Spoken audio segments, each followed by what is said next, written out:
we start seeing England tries to start making silk. And it's sort of an abysmal kind of failure. 300 years, and year 1300-ish is when they came over there. And the silk moths that make them are, they like warmth. The mulberry trees like warmth.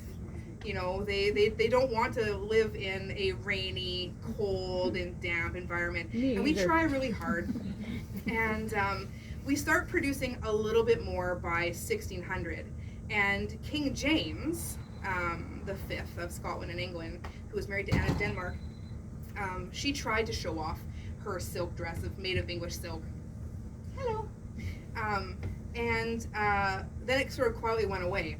And I don't know if it's because that we were, not capable of producing it, or if it was because apparently King James had someone following him around all the time with a silkworm. Like, how strange is that? Like, the king that's like, this is my silkworm. This is it, look at it, everybody. I have silk. So, something like that.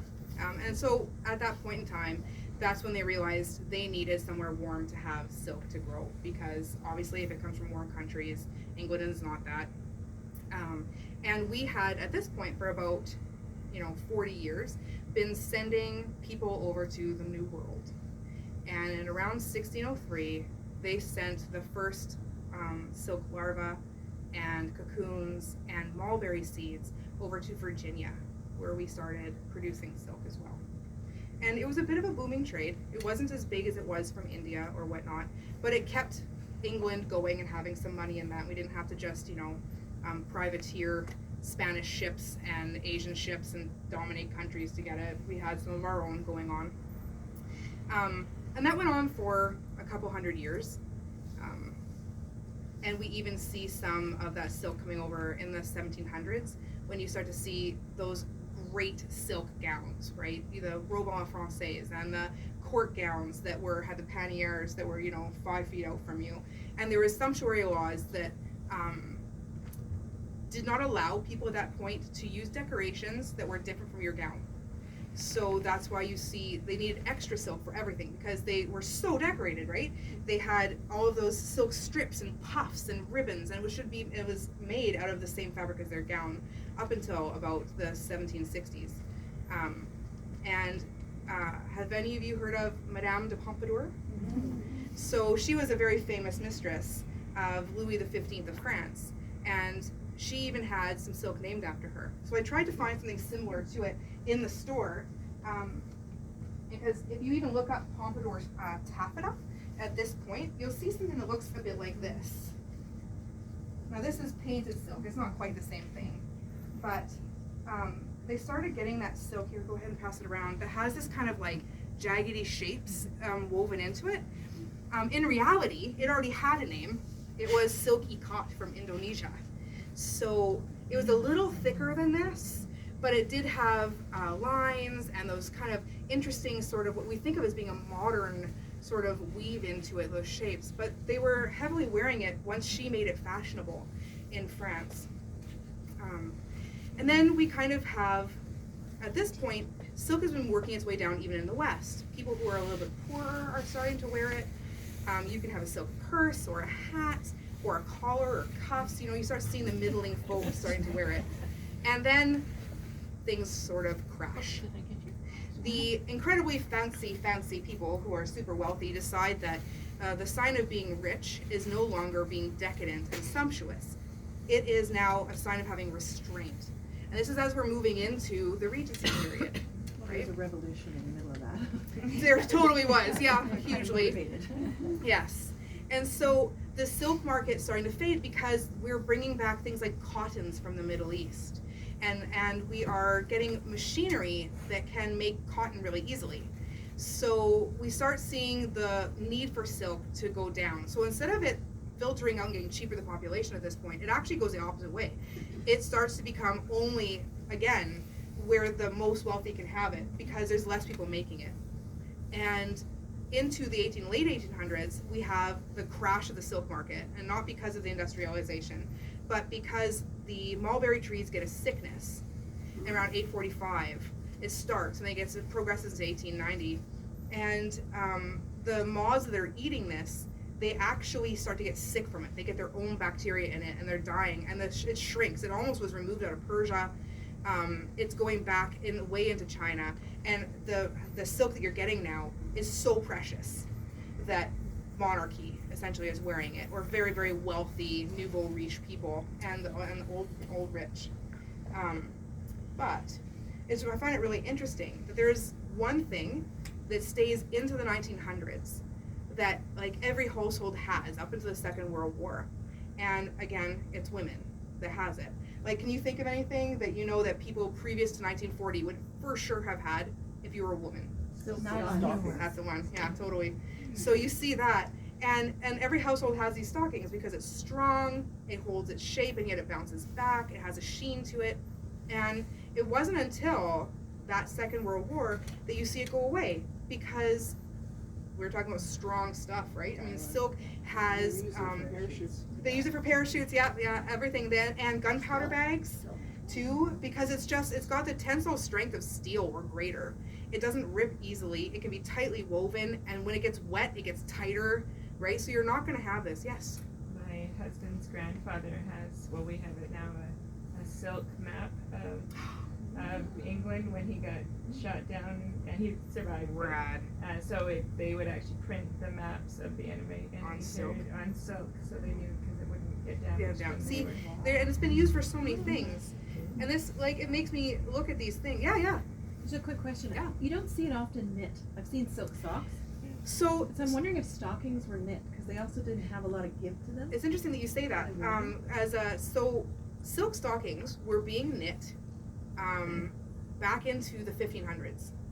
It started out as being knit, but the original stockings that we have weren't knit. They were made of, wool or linen, and it was the poor people that were using the like little bits of fabric or yarn, that kind of thing, that were knitting these stockings. So the rich didn't really start using it yet until there was gifted some silk knit stockings to Queen Elizabeth. And once she went there, she never went back. Like, they were the best thing that ever happened. And so that actually started. So in the 1570s, I think, 1580s is when the knit silk stockings started becoming a thing. And they did knit sweaters. Actually, there's a bunch of research coming out right now about knit patterns for silk, for sweaters and whatnot, with patterns and everything, from the late 1500s into the 1600s. And that kind of fell away, and I'm not sure why that is. I don't have the information on it. But it did sort of stop into the late 1600s. But people were wearing them as a fashion statement, and they would knit the shape and then sew it together. Yeah. They weren't knitting in the round at that, even though they totally were knitting in the round, like, for thousands of years. So we then look at, like, all the things that silk is today, or what it's been used for, different things, right? I mean, the Mongols knew how strong it was. They wore multiple layers of that underneath their armor because it stopped arrows. It was like old Kevlar, right? You slash 6 layers of silk and you are not getting cut. They had the parachutes were made out of it. They had hot air balloons being made out of it. My boyfriend, when I was running him by this little talk, insisted that I tell you that they had ninja ropes. He is well into his 40s, but that was the first thing that came out of his mind. So because silk is so strong and so light, you can strangle somebody with something very small and easy to pack. The ancient Romans, the first time they saw the Persians come into war with silk banners, the shiny silk banners, apparently fled before it because they didn't know what the heck they were seeing. And then we look at this. How many of you have ever bought silk cream? Like, I have cream for my face that has silk protein in it, so it's going into beauty or medicine. How many of you have had internal sutures? Right? Anytime you've had something like that, the sutures that dissolve inside of you, they're made of silk. Because they dissolve inside your body, the silk proteins. And of course, circus tents. That had to be in there too. I promised him. So, yeah. From sutures to circus tents. Sutures to circus tents. It's been everywhere. And it looks like in France right now, they are looking at having tires made out of it because it lasts longer and is stronger than rubber, but the protein can be broken down into a surface that's similar to it. So it's not just for shoes and furniture and clothing and your skin. It's also for building tendons. They're looking at using silk to make artificial tendons in your body. It's been around for everything, from what you were born in and you wear, to what you die in, to bicycle tires and circus tents and ninja ropes. But yeah, so yeah. Maybe I should know the answer to this, but when you look at how the silk cocoon is unraveled and boiled, Yes. and the little guy inside's not. Is it always a guy or? That's actually a really good. I Yeah, don't think so. I think it is either. Either Because or they do neither, allow neither. Yeah, they do allow a certain. I mean, if you're not doing airy silk is called piece silk. So it's a silk where they allow the moth to come out and not die. It's a Buddhist thing, because of course they don't believe in the death of killing something for our profit or at all. So yeah, they come out. They allow so many of them to actually breed to restart the That next was my cycle. question. I was thinking, Yeah. like, if we're constantly doing this, how are there still? That Yes. was how are there more? Sustain it. It is sustainable. They allow enough to come through and to breed and make the next one. And it's really interesting because one silk moth, I think, can lay up to 30,000 eggs. And saying that, those 30,000 eggs only make like a brick of silk, I think, about this big in the end. So you need a lot of them. But they don't kill them all. And now since Mahatma Gandhi, they do have silk that is always this creamy white. They don't dye it. They just allow it to be what it is. That is called piece silk, so they don't actually kill them. And it is really interesting to me, like how I said I found out that they don't actually, we spin it like a spider from their bottom. They actually have two glands from their head that I thought was really interesting, because you think you know, we all have heard about silk before. I was surprised about that. I was also quite surprised about brocade only being from 300 BC. I assumed because it's been around for so long that it actually was older than that. I don't know why it needs to be older than that in my head, but that was something that I found out. And the one thing that I thought, the talk is, please ask questions now. I am finished the talk. But the one thing I did find out that I think would be really shocking. So pass this guy around and touch the fibers. So you know what we think of modern day silk, velvet. It's shiny, it's slippery. It feels almost like fluffy charmeuse when it falls to your hands, right? I went to a talk with some historians from the UK, and they actually have fabric woven to be completely reproduced the way that it would have been prior to. And they brought a chunk of silk velvet, and there is literally about 50 people just sitting there going, yeah, I need to touch the silk, like you have to touch this velvet. And it was actually shocking because it wasn't satiny and silky the way that we see it. It was very much so, like everybody's face was so disappointed when they go to touch it. They were like, oh, like it was pretty funny actually. All of us were laughing about it. The silk pile was long, so you can imagine I'm wearing corduroy, and this is, you know, corduroy made for sitting in. And over time, we're gonna see these like wear marks and stuff, but it takes time. That silk, if you put something on it, if you touched it, if you moved it, the whole pile, because it was so long, moved. So you would constantly be covered in like finger marks or chair marks, or it was actually quite shocking to me. You would have, like we have these picture of these women going in these gowns of velvet, and it's just sleek and shiny and beautiful. And no, they would have been covered in like a bum print on the back, and like anywhere someone's brushed up against them, or so it was actually quite shocking to feel what real silk velvet had been spun and sheared, the way it would have been in the 16th century. So they brought just the cut velvet, but I have seen actual silk looped velvet before, and it really does look like shiny, beautiful, soft, thick terry cloth robe kind of idea. I actually do have some velvet at home. So have any of you heard of Sartor period fabrics before? They're Bohemian. And so they make a small selection of historical reproduction fabrics as well.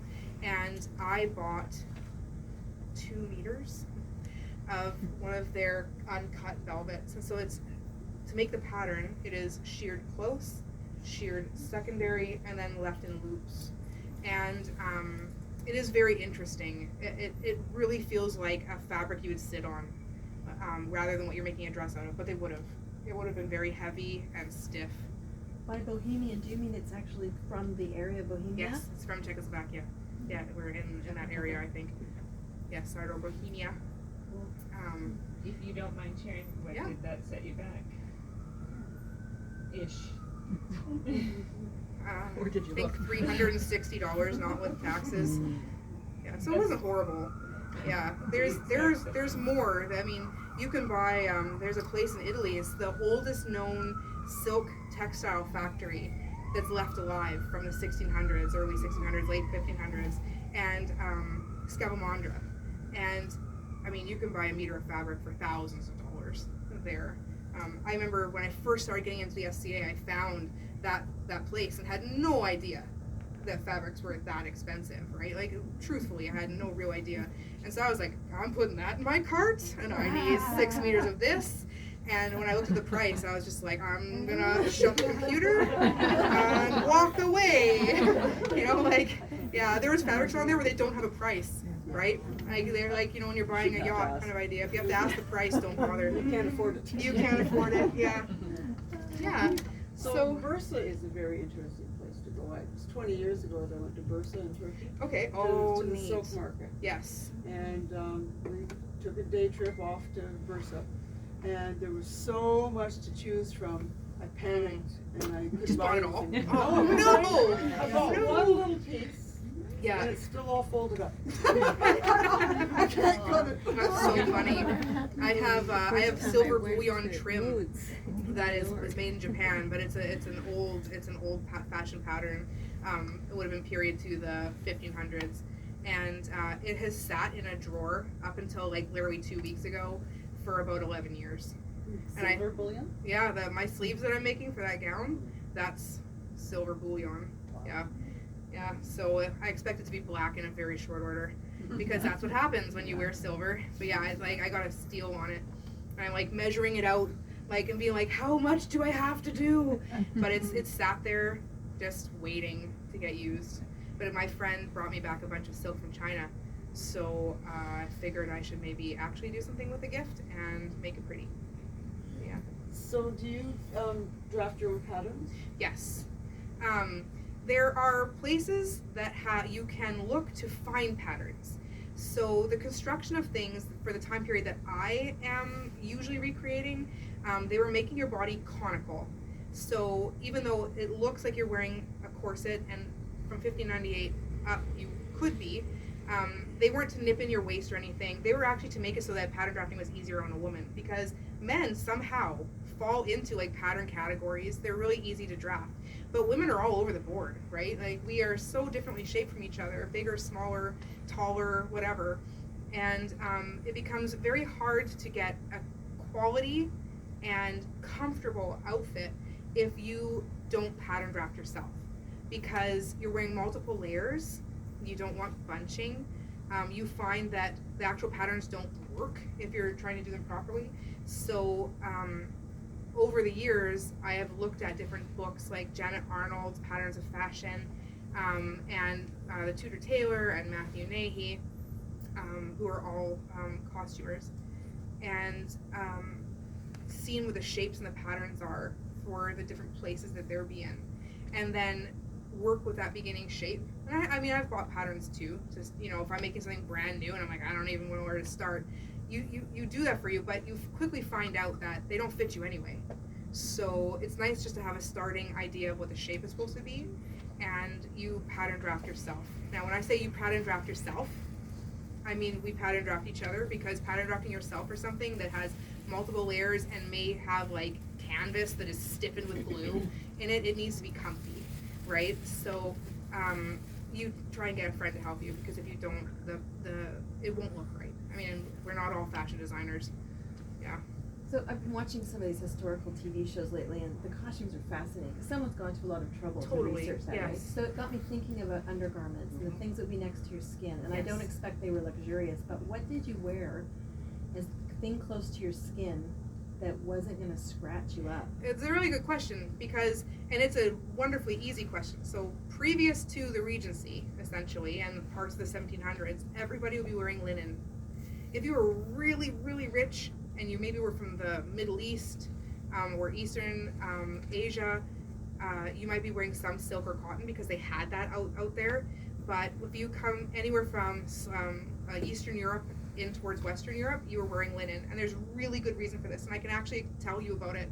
So this is a 1300s dress, so it does not actually have some of the things that can make you uncomfortable, like the ones would be from the Tudor times. But even then, they grew linen because it has these properties that wick sweat. Like linen holds up to 16 times its size in water without actually getting it onto your skin. It's shocking. It's like the first mountain climbing gear. It's amazing. And so they all had this linen, and it was the first thing that you wore next to your skin. It was usually locally made, so you could get some of it easily. And then you piled your clothing on top of it, because they often didn't bathe in the way that we think either. So in the 1400s and 1500s, when they vilified soap finally, the church was like, we need all that fat for waging war, so we better tell people how bad soap is for you. They started having different bathing rituals where they just had linen and you like rub your skin, like literally it's like vigorously rub it until it's red, and so you're cleaning yourself that way. So you needed to have the ability to change your clothing a lot. And just talking about the difference between when you started wearing cotton at around the Industrial Revolution versus before that with linen. I borrowed a friend's cotton shift once in a hot summer because my linen ones were disgusting and I was sweated through. And I have never been more uncomfortable in my life. Like, it shifted, I was hot, I was tacky and wet, and I just was like, just needed it off. And I'd never felt that way in my life in any of my outfits, because the first smock I ever made was linen. It was, in fact, it was the nicest linen I think I've ever bought. I used it for years and repurposed it for new smocks and whatnot.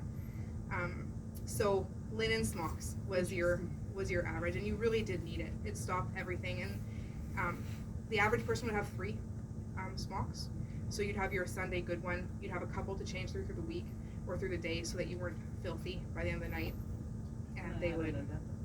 So you spoke about start of underpinnings, and I was Yeah. just about to say that. So not only do we have to pattern draft ourselves or each other, Yes.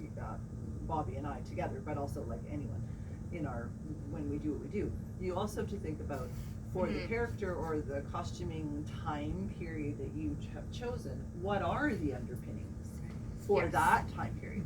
So an underpinning under this gown is going to be significantly different than when she wears her Tudor stuff. Yes. And each subsequent layer must be pattern drafted on top of the underpinning. Yes. So you have to start from the inside out. Yeah. So Can't one use of the outfit things, like Tudor. I had not made anything 14th century, and excuse the belt, this is actually supposed to be from around my calf and around a boot. I actually forgot my real belt. One of the things, I hadn't made something like this particular dress. The whole thing is so very, while everything is close fitting, this whole thing is close fitting. The sleeves are very close fitting, the bodice is very close fitting. And so I was used to making Tudor smocks, which you see, like Tudor times were scandalous. You saw your underwear essentially, right? Yeah. It's like the first time when people started wearing bra straps so you could see them through their shirts.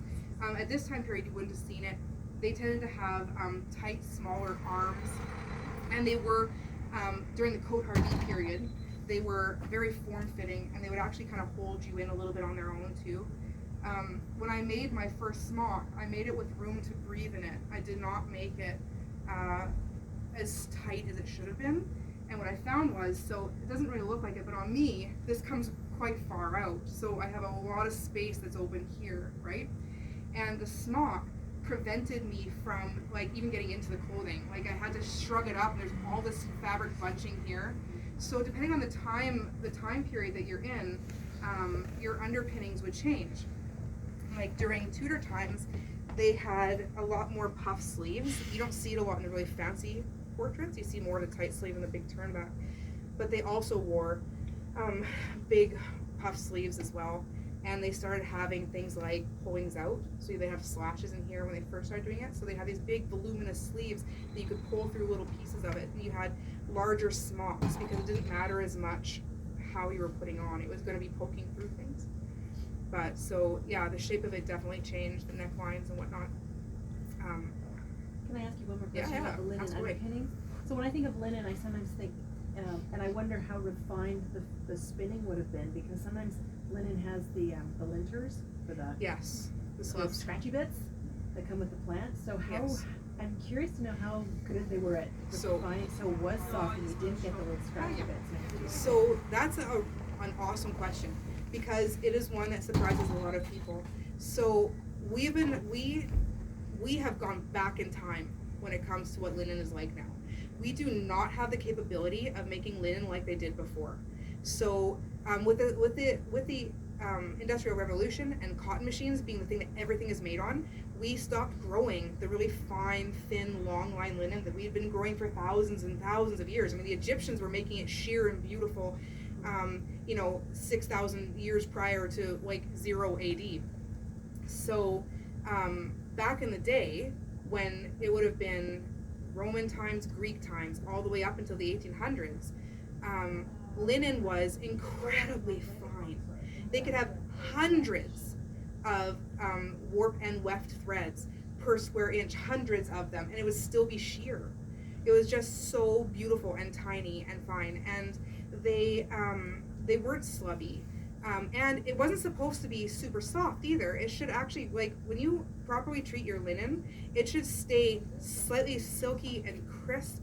You should never wash it in hot water. That's like a modern thing. It breaks the linen fibers down. It makes it softer and fluffier kind of thing.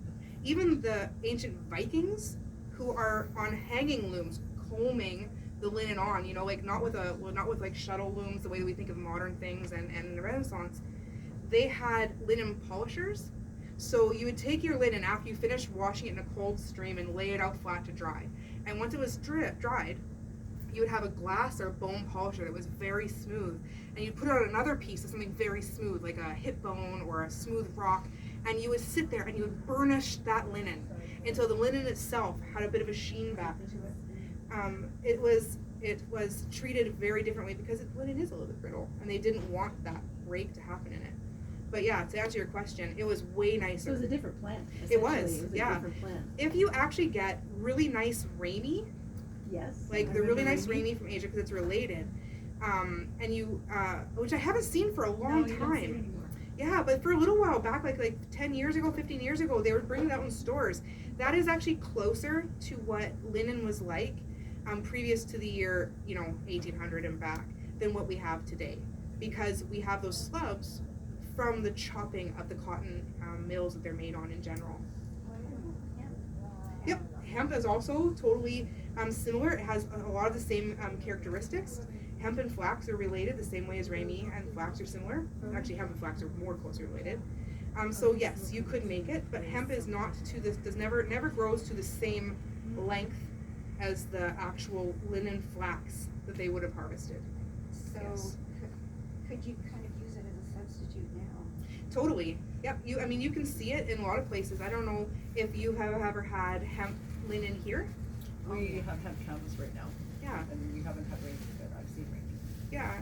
And so yes, most definitely. In fact, they are a lot of linen that's coming out, unless it says flax linen, is often has hemp in it.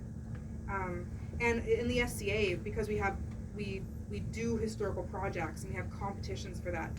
People have grown hemp and flax and grown it and redded it and done the whole thing and spun it to see what it's like. Yeah. Do you know much about Fortuny silk? I was just at the Metropolitan in New York, and there's a great costume exhibit right now. This woman who collected clothes from quite a span of time, but she had a great Fortuny collection, and the pleated gowns that Yeah. she made that were inspired by medieval clothing. But I know for a long time no one could actually really reproduce his process, but that very finely pleated Yes. silk. Do you know much I about those? don't. I'm Okay. sorry, Well, but they're that makes me beautiful. excited. I'll totally look Wow. into it. Yeah. Yeah. They're really